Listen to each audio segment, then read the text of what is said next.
அதனால தம்பி உதயநிதி அவர்கள் முதலில் அவர் பேச கற்றுக்கொள்ள வேண்டும். ஏன்னா அவருக்கு என்ன அனுபவம் இருக்கு? ஒரு அனுபவம் இல்லை.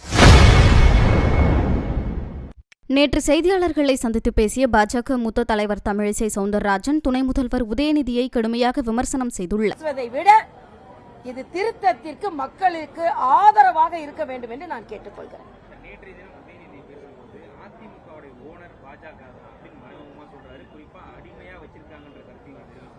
நான் கேட்கிறேன், அதனால தான் நான் கேட்கிறேன். அப்படின்னா திமுகவோட ஓனர் காங்கிரஸா? திமுகவோட ஓனர் யாரு? ஏன்னா அவங்க தான் எமர்ஜென்சி பீரியட்ல அண்ணன் ஸ்டாலினை சிறையில் தள்ளினாங்க. இலங்கை தமிழர்கள் பிரச்சனை வரும்போது இவங்க எந்த விதத்திலும் அவங்களுக்கு உதவி செய்யல. ஆக யாரு ஓனரு யாரு ஓட்டர்னு கூட இப்ப தெரிய மாட்டேங்குது. இப்ப யாரு ஓட்டர்னு தான் கணக்கெடுப்பு நடக்குது, யாரு ஓனர்ன்றது இல்ல.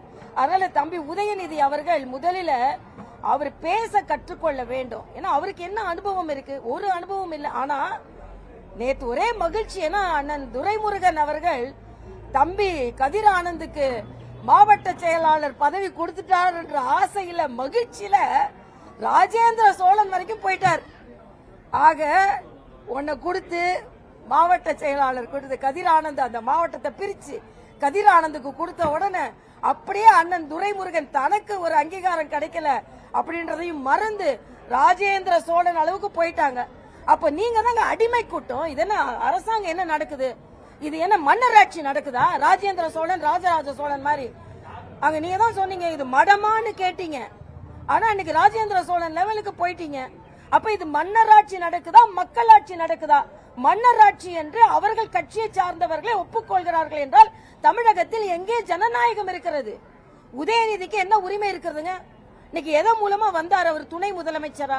நான் ஏற்கனவே சொன்னேன், இன்னைக்கு சமூக நீதினு சொல்றீங்களே, சமூக நீதியில ஒருத்தர் துணை முதலமைச்சர் ஆக்கியிருக்க வேண்டியதானே? அன்னைக்கு திருமாவளவன் போனவெல்லாம் எங்க போறாங்க? செல்வ பிறந்தங்க எங்க போறாரு? அது மட்டும் இல்ல, இன்னைக்கு வந்தே மாதரம் பாடல் பாடுவதற்கு சில இடங்களில் தடை விதித்திருக்கிறார்கள். இது வன்மையாக கண்டிக்கத்தக்க. செய்திகளை உள்ளது உள்ளபடி தெரிந்து கொள்ள ரெஃப்ளெக்ட் நியூஸை சப்ஸ்கிரைப் பண்ணுங்க.